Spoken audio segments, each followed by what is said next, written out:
Hello বন্ধুরা, আশা করি আপনারা সবাই ভালো আছেন। আজকে রেলওয়ে যারা প্রিপারেশন নিচ্ছেন তাদের জন্য আজকে বিপিএসসি থেকে একটা নতুন নোটিশ দেওয়া হয়েছে।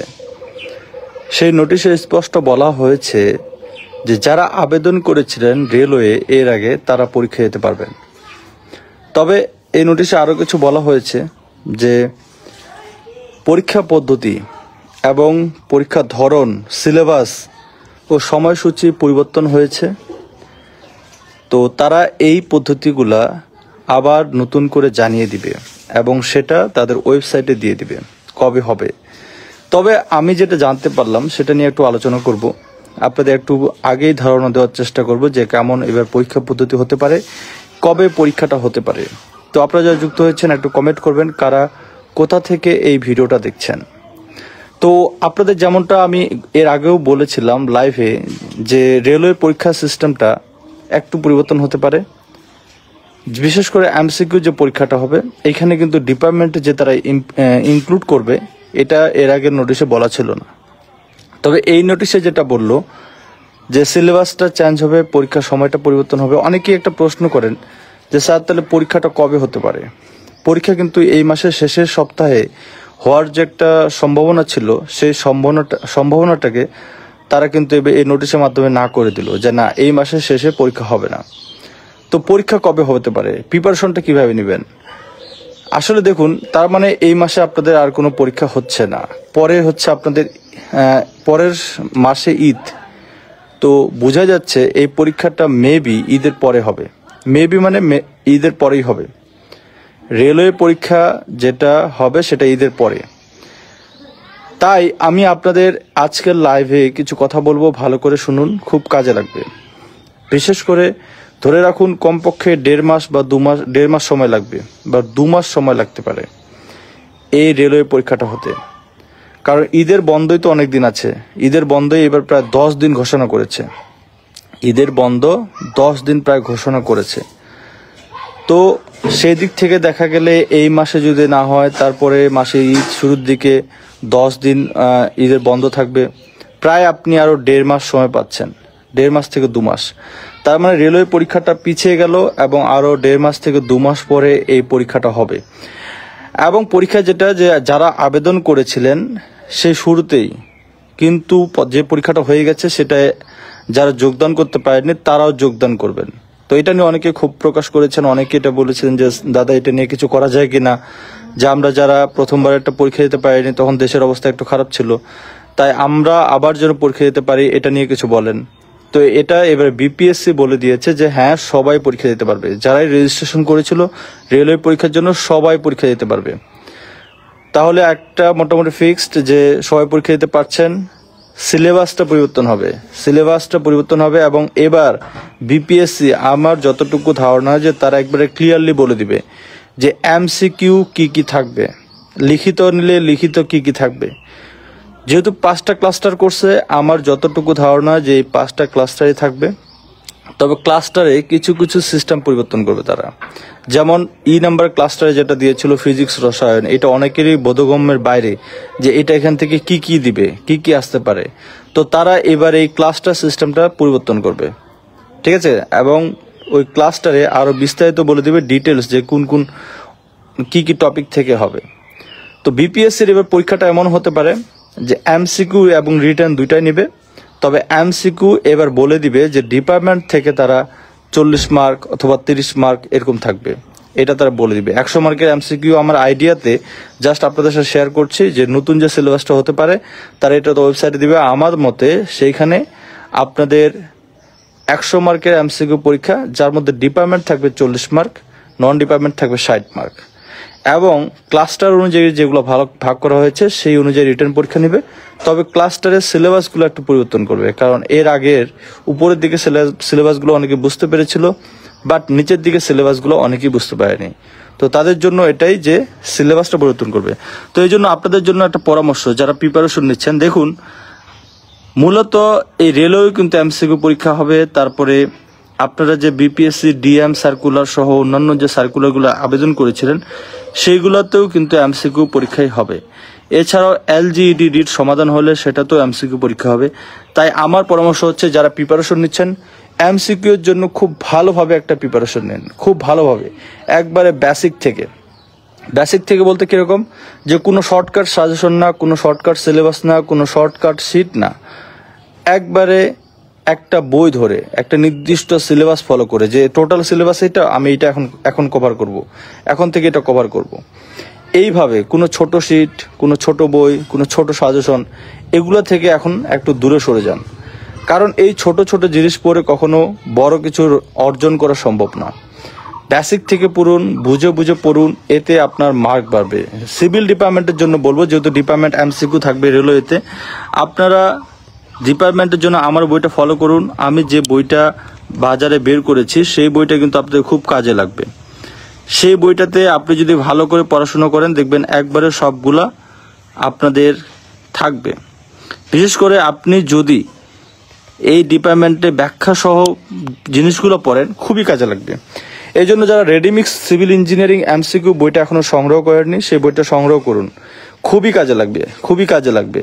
এটা যারা, শুধু আমি বলছি এমন না, আপনি দেখবেন এখানে যে ব্যাখ্যা আছে, অতিরিক্ত তথ্য আছে। অনেকে বলেন যে স্যার পেজ সংখ্যা অনেক, এতগুলো কি পড়ার লাগে, এত পেজ পড়বো কেন, কি দরকার? আমি বলবো দেখুন, পেজ সংখ্যা অনেক, তবে আপনাকে সবগুলো একবারে কমপ্লিট করতে হবে এমন না। আপনি কিছু কিছু জিনিস বেছে বেছে পড়ালেখা শুরু করেন। যেমন রেডিমিক্স বইয়ে প্রথমের দিকে যে 15টা-16টার মতো পরীক্ষার লিস্ট দেওয়া আছে, যেমন সিভিল ডিপার্টমেন্টে মেন ম্যাটেরিয়াল সিমেন্ট, বালি, খোয়া, রড, এগুলো থেকে প্রত্যেকবারই প্রশ্ন আসবে। ভাইবাতেও প্রশ্ন করে, এমসিকিউ পরীক্ষায় প্রশ্ন করে, রিটার্ন পরীক্ষার এগুলো থেকে প্রশ্ন আসে। তো এইগুলো প্রথমে খুব সুন্দরভাবে সাজানো আছে, তার পূর্ণরূপ খুব সুন্দরভাবে সাজানো আছে। আমার মনে হয় রেডিমিক্স বইটা যারা প্রথম 15 থেকে 20টা পেজ খুব ভালো করে পড়বে, তাদের জন্য প্রত্যেক পরীক্ষায় 3 মার্ক 100% কমন, 3 থেকে 5 মার্ক। একটা শর্টকাট জিনিস বলে দিলাম, রেডিমিক্স বইয়ের প্রথম 20টা পেজ যারা খুব ভালো করে পড়বে তাদের প্রত্যেকটা এমসিকিউ পরীক্ষায়, প্রত্যেকটা এমসিকিউ হোক, রিটার্ন হোক, ভাইবা হোক, সেইখান থেকে 3-4টা প্রশ্ন পাবেই, কমন পাবেই, 100% কমন, কারণ এগুলো আসবেই। আপনারা যারা রেডিমিক্স বই এখনো দেখেননি বাজারে গিয়ে দেখবেন।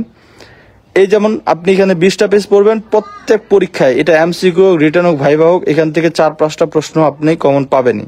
তারপরে আসুন, তারপরে কিভাবে কি পদ্ধতি, এটা একটা পদ্ধতি যে প্রথম 20টা পেজ পড়লে 3-4টা প্রশ্ন আপনি 100% কমন পাবেন। এই রেডিমিক্স বইটা এইভাবে সাজিয়েছি আমি, ঠিক আছে?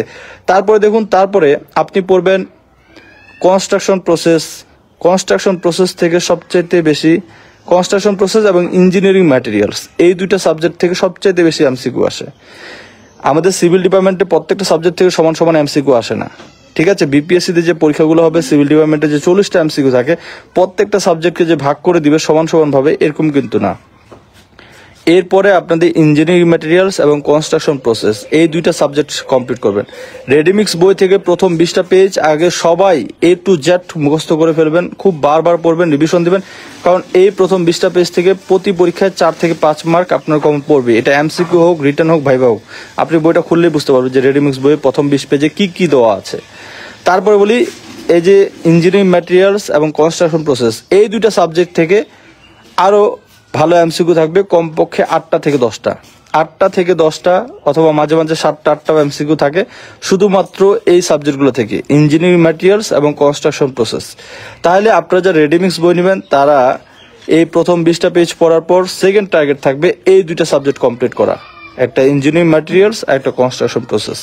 কারণ এই দুইটা যদি আপনি বেসিক সহকারে ভালো করে পড়েন অবশ্যই মার্ক কমন পাবেন, অবশ্যই 100%। তারপরে কোনটা করবেন, এই দুটাকে আপনার প্রায়োরিটি দেওয়ার পর থার্ড প্রায়োরিটি হবে এস্টিমেটিং অ্যান্ড কস্টিং, ঠিক আছে? এস্টিমেটিং অ্যান্ড কস্টিং থেকে অবশ্যই 4টা থেকে 5টা বা 6টা এমসিকিউ থাকবেই। তাই এই জিনিসগুলো আপনাকে একটু ভালো করে পড়তে হবে। আপনারা যারা গত কিছুদিন আগে যে পরীক্ষাটা হলো, সেই পরীক্ষাটা যারা দিয়েছেন তারা ভালো করে জানেন যে এখন পরীক্ষায় কিন্তু প্রশ্ন অনেকটা আপডেট হচ্ছে। যেমন আপনারা এমইএস এ পরীক্ষা দিয়েছিলেন, সেইখানে কিছু এস্টিমেটিং কস্টিং থেকে 3টা এমসিকিউ আসছিল, যে 3টা এমসিকিউ গতানুগতিক বইগুলোতে নেই, আপডেট সিলেবাস থেকে দিয়েছিল, ঠিক আছে? সেটা কস্ট কন্ট্রোলের, যে কিভাবে এস্টিমেটিং এ কস্ট কন্ট্রোল করা হয়, এই টাইপের কিছু অধ্যায় আছে।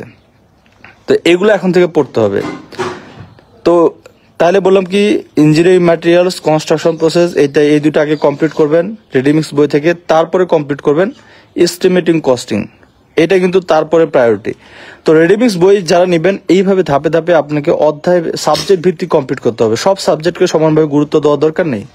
যে সাবজেক্টগুলো খুব বেশি গুরুত্ব সেগুলোকে আগে কমপ্লিট করুন, এতে আপনার কমন পাওয়ার পসিবিলিটি বেড়ে যাবে।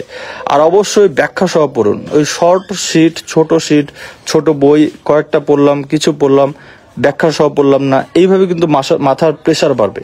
আমি বারবার যে কথাটা বলি, আমার বইটা আমি এই বড় করে তৈরি করেছি, অনেক সময় নিয়ে তৈরি করেছি, জাস্ট এই একটা কারণে, যারা বইটাতে সবকিছু থাকে সবাই ব্যাখ্যা সহ পড়তে পারে। ব্যাখ্যা সহ পড়ার জন্যই এই সুযোগটা নেওয়ার জন্য আমি এই বইটা তৈরি করেছি, যে না, একটা বইয়ে ব্যাখ্যা সহ পড়বে। ডিপার্টমেন্ট এমন একটা জিনিস, আপনি যদি এর ব্যাখ্যাটা একবার জেনে যান, এই জিনিসটা আপনি ভুলবেন না। ব্যাখ্যাটা হচ্ছে মেইন জিনিস। আপনি মানে কম পড়েন কিন্তু একটু ব্যাখ্যা সহ পড়েন, একটু বুঝে পড়েন, এই জিনিসটা আপনার মাথা থেকে যাবে না। কিন্তু আপনি বেশি পড়ছেন, মুখস্থ করছেন, এক সপ্তাহ পর ভুলে যাবেন। এক সপ্তাহ পর যদি ওই কাহিনীটা না জানেন যে কেন আপনি এটা বুঝলেন, এইটাই ভুলে যাবেন আপনি। ডিপার্টমেন্ট হচ্ছে এমন জিনিস, নন ডিপার্টমেন্ট হচ্ছে মুখস্থ করার জিনিস, শুধু মুখস্থ করবেন। কিন্তু ডিপার্টমেন্ট বুঝে পড়বেন, ব্যাখ্যা সহ পড়বেন, খুব ভালো কিছু করতে পারবেন। এই জন্য আমি বলি, সামনে যে আপনাদের সার্কুলারগুলো আছে সবগুলো, তার মানে দেখা যাচ্ছে আপনি কমপক্ষে 1.5 মাস বা 2 মাস পরে এই রেলওয়ে পরীক্ষাটা হতে পারে আমার আইডিয়া মতে।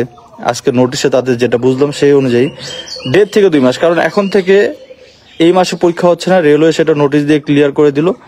সামনের মাসেই ঈদ পড়ে যাচ্ছে, 10 দিনের একটা লম্বা ছুটি। তার মানে এই মাসটা প্লাস সামনের মাসে 10 দিন, প্রথমে 6 দিন, তারপর 10 দিন, 16 দিন চলে গেল। তারপর পরের মাসে যদি পরীক্ষা হয় শেষের দিকে, তার মানে প্রায় আপনি 1.5 থেকে 2 মাস সময় এই রেলওয়ে পরীক্ষার জন্যই পাচ্ছেন। এরপরে বিপিএসসি পরীক্ষাগুলো তো আসতেছে সামনে। তাই এই 2 মাস যদি কেউ রেডিমিক্স বইটা প্রতিদিন 2 ঘন্টা 3 ঘন্টা করে পড়ে, তাতেই এনাফ, তাতেই তার বেসিক এনাফ, সে কমপ্লিট করে ফেলতে পারবে, একবার কমপ্লিট করে ফেলতে পারবে। আর আমি তো গাইডলাইন দিবই যে কোন অধ্যায়গুলো আগে পড়বেন, কোন সাবজেক্টগুলো আগে পড়বেন, এইটা তো আমি গাইডলাইন দিবই। তাই যারা রেডিমিক্স বই সংগ্রহ করেননি, আজই সংগ্রহ করুন। যারা কুরিয়ারে নিতে চান, সারা বাংলাদেশে কুরিয়ার হোম ডেলিভারি ফ্রি আজকের জন্য এবং আগামীকালকের জন্য। তো যারা কুরিয়ারে নিতে চান, হোম ডেলিভারি নিতে চান, তারা আমাকে ইনবক্সে মেসেজ দেবেন, আমি আপনাকে কুরিয়ারে পাঠিয়ে দিব এবং 1-2 দিনের মধ্যে আপনি কুরিয়ারে বইটা আপনার জেলায় পেয়ে যাবেন। তারপরে বইটা বের করে খুলে দেখবেন যে বইটা আপনাদের কেমন লাগে। এই জন্য বলি যে একটা বই নেন, এটা অ্যাসিস্ট্যান্ট, সাব অ্যাসিস্ট্যান্ট 2টা সিলেবাসে কমপ্লিট করবে। এই বইয়ে ইংরেজি রাইটার, বিশেষ করে আপনারা দেখবেন যে ইংরেজি রাইটার থেকে কিন্তু অনেক প্রশ্ন হয় যেটা আমরা বুঝি না বা অনেকেই বুঝে না, বা অনেক সময় ইংরেজিটাকে বাংলায় ট্রান্সলেট করে একটু অন্যভাবে হয়ে যায়, বা অনেক সময় ইংরেজিটাকে বাংলায় লেখে, অথবা অনেক সময় ইংরেজির বাংলা অনুবাদটা লেখে। তো এটা একটা ঝামেলা হয়। তাই ইঞ্জিনিয়ারিং ম্যাটেরিয়ালস বইয়ে আমি এই ঝামেলাটা দূর করার জন্যই প্রত্যেকটা প্রশ্নে বাংলাও রাখছি, ইংরেজিতেও রাখছি, যাতে আপনার পড়ার সুবিধা হয়। যে আপনি বাংলা চাইলে বাংলাটা পড়ুন, ইংরেজি চাইলে ইংরেজিটা পড়ুন।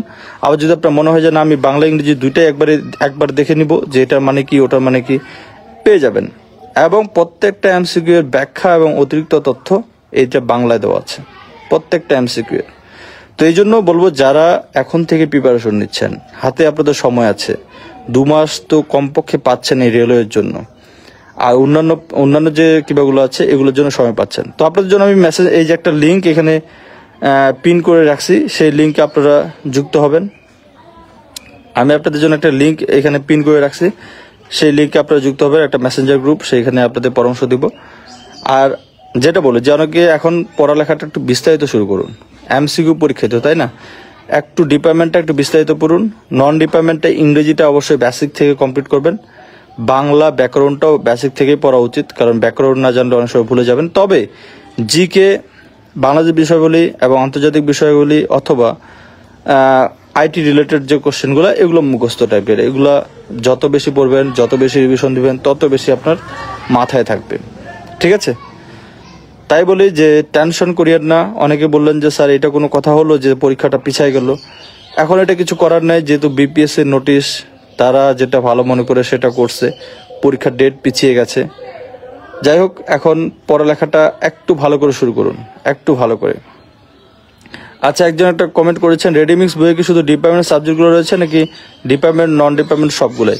রেডিমিক্স বই শুধু সিভিল ডিপার্টমেন্ট এবং সিভিল ডিপার্টমেন্টের সমমান যে ডিপার্টমেন্টগুলো আছে, কনস্ট্রাকশন, এনভায়রনমেন্ট, আর্কিটেকচারেরও পড়তে পারে, তো তাদের জন্য এখানে নন ডিপার্টমেন্টের নাই, এখানে ডিপার্টমেন্টের সবগুলো সাবজেক্টের আছে, অধ্যায় ভিত্তিক আছে এবং বইয়ের শেষে সালের প্রশ্নগুলো দেওয়া আছে। রেডিমিক্স বইয়ে বিগত সালে কি কি প্রশ্ন হয়েছে সবগুলোর সমাধান ব্যাখ্যা সহ দেওয়া আছে। রেডিমিক্স বই শুধু ডিপার্টমেন্ট বই, এই বইটা নিলে ডিপার্টমেন্টের আর অন্য কোনো বই এমসিকিউ পড়তে হবে না। এবং বর্তমান বাজারে সর্বোচ্চ পেজের বই, সর্বোচ্চ কোয়ালিটির বই বলতে পারেন। এবং আমি তো গাজীপুরে গিয়েছিলাম, গাজীপুর লাইব্রেরি যারা আমার বইটা রেখেছে তাদের কাছে বলছিলাম যে আচ্ছা এই বইয়ের আশেপাশে কি কোনো বই আছে? বলছে না, এই বইয়ে এতগুলো পেজ, যে পেজ এরকম বই এত বড় পেজের আর নেই। এটাই বলছে তারা যে না, এই বইয়ের উপরে সিভিল ডিপার্টমেন্টে এর থেকে বড় আর বই কোনো নাই। তো এই জন্য বলি যে একবার একটা বই সংগ্রহ করুন, ভালো করে পড়াশোনা করুন, দেখুন খুব কাজে লাগবে।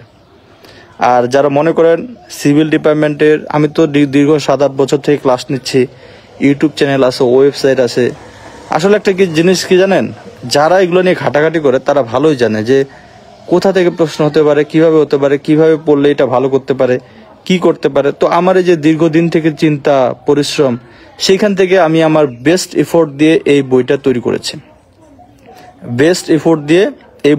করেছি, যেন এইখান থেকে আপনি সর্বোচ্চ আউটপুট পেতে পারেন। ঠিক আছে, তাই যারা মনে করেন যে হিমালয় সেন স্যার আমাদের নিয়ে ভাবে বইটা, তো স্যারের থিঙ্কিং নিয়ে একটু পড়াশোনা করে দেখি, একটু পরামর্শ নিয়ে দেখি। কারণ স্যার তো এইটা নিয়েই পড়ে আছে, স্যার চাকরি করে, তার পাশাপাশি যতটুকু সময় পায় স্টুডেন্টদের ক্লাস নেয়, ওয়েবসাইটে আপনাদের জন্য তথ্য আপলোড করি, ইউটিউবে ক্লাস নেই, কোচিংয়ে ক্লাস নেই, মানে এগুলো নিয়ে আমি পড়ে আছি। তাই এগুলো সম্পর্কে আমার যথেষ্ট ধারণা আছে, যথেষ্ট কোশ্চেন অ্যানালাইসিস করার মতো আমার ক্যাপাবিলিটি আছে। আমি যথেষ্ট কোশ্চেন অ্যানালাইসিস করি যে কোন অধ্যায় থেকে দিল, এটা থেকে কি কি দিল, এবার কি কি প্রশ্ন হলো, গতবার কি কি হয়েছিল।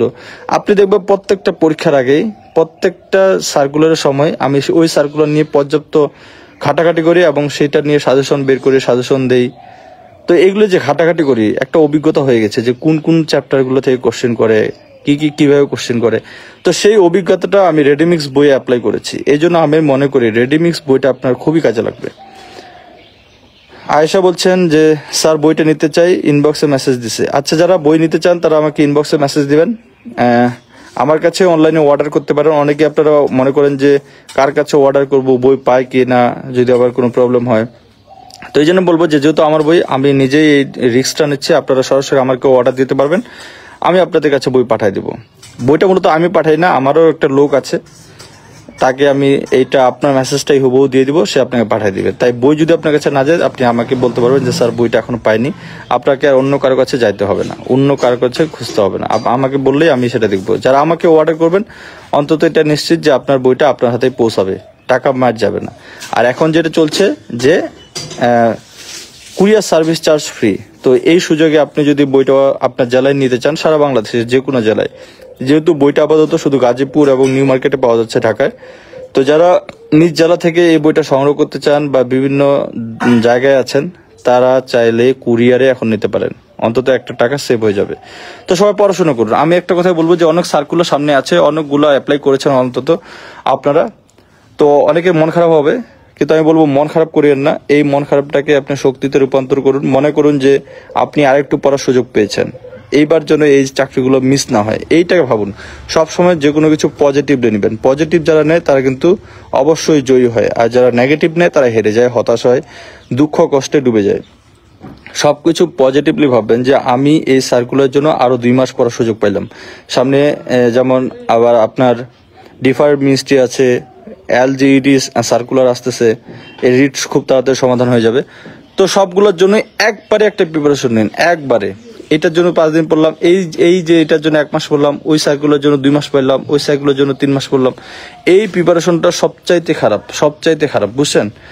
যার একবারে গোড়া থেকে প্রিপারেশন নাই, একবারে ভালো একটা প্রিপারেশন নাই, তারা কোনোদিন টিকতে পারবে না। এটা লিখে রাখেন, এটা হিমালয় সেন স্যার বলছে, এটা লিখে রাখেন। আর আমি যেটা সবসময় বলি যে আগে জব পরে সব, যা কিছুই করেন সবকিছুই করেন, কিন্তু আগে জবকে ফোকাস করেন। খাওয়া দাওয়া, আপনার কাজ, যা ইচ্ছা তাই করেন। আরেকটা পরামর্শ থাকবে, আপনার যদি আর্থিকভাবে প্রবলেম থাকে, কোথাও চাকরি করেন, টিউশনি পড়ান, নিজেরটা স্বাবলম্বী হন, বুঝছেন? নিজের স্বাবলম্বী হওয়া বাদে আপনাকে অনেক কথা শুনতে হবে। তাই নিজেরটা নিজে ইনকাম করার চেষ্টা করুন। শুধু বসে বসে যাদের ফ্যামিলিগত প্রবলেম, আর্থিক প্রবলেম, বসে বসে পড়ালেখা করিয়েন না, অন্তত টিউশনি করুন অথবা কোথাও জব করুন যেখানে আপনি নিজের টাকাটা নিজে ইনকাম করতে পারবেন। নিজেকে নিজে সাপোর্ট দেওয়ার চেষ্টা করুন, ঠিক আছে? তাহলে হতাশা আরও কমে যাবে। শুধু বসে বসে খেয়ে দিয়ে পড়াশোনা যাদের করার মতো অ্যাবিলিটি নেই, তাদের বলবো অবশ্যই পার্ট টাইম কোনো একটা জব করুন, ফোকাস রাখুন সরকারি চাকরির দিকে। এই জন্য আমি একসময় কমন ডায়লগ সবসময় বলি যে আগে জব পরে সব। এর মানে হচ্ছে আপনি কোথাও চাকরি করছেন, সেই চাকরিটা করবেন শুধুমাত্র নিজেকে চালানোর জন্য, নিজের যতটুকু দরকার ততটুকু সময় আপনি চাকরিতে দিবেন, ঠিক আছে? আর বাকি সব সময়টা আপনার পড়াশোনায় দিবেন সরকারি চাকরির জন্য। কারণ লাইফে এই সুযোগটা সবসময় পাবেন না। সিভিল ডিপার্টমেন্টের এত সার্কুলার এইগুলো সবসময় পাবেন না। বর্তমানে আছে 5 বছর পর, 1-2 বছর পর এটা কমে যেতেও পারে, তাই না? তো এখন সর্বোচ্চ সময় দিন, এটা কাজে লাগান। একটা সরকারি চাকরি হয়ে গেলে আপনার লাইফে, যদি আপনি মনে করেন আপনার সরকারি চাকরি আপনার আশা ছিল, ম্যাক্সিমাম তো একটাই আশা যে সরকারি চাকরি করব এরকম। আবার যারা কোম্পানিতে চাকরি করতে চায় তাদের আশা ভিন্ন। তবে যারা সরকারি চাকরি করতে চায় তাদের আমি বলবো যে এই সরকারি চাকরিটা আপনার লাইফে একটা গোল্ডের মতো হবে। আপনার ক্যারিয়ারটা অন্তত একটা স্ট্রং হবে। কারণ বর্তমান সময়ে কোম্পানির চাকরি এই আছে এই নাই, এই সরকার পরিবর্তন হলো, ওটা কমে গেল, এটা হলো, মানে দোদুল্যমান। সেই দিক থেকে সরকারি চাকরি করবেন, নিষ্ঠার সহকারে চাকরি করবেন, আপনার চাকরি থাকবে এবং একটা সেফ জায়গা আমি মনে করি। যদিও অনেকে বলে যে সরকারি চাকরিতে কোম্পানির তুলনায় স্যালারি কম, কিন্তু এটা স্টেবল একটা চাকরি, এটা একটা সেফ চাকরি, এটা একটা আত্মসম্মান নিয়ে বেঁচে থাকার মতো একটা চাকরি। তাই আমি বলবো ভালো করে পড়াশোনা করুন। 6 মাস অথবা 3 মাস অথবা 1 বছর যেটাই পড়ুন, একবারে পড়াশোনায় খুব ভালোভাবে মনোযোগ দিন, চাকরি হয়ে যাবে। সবার জন্য শুভকামনা রইল। Good bye.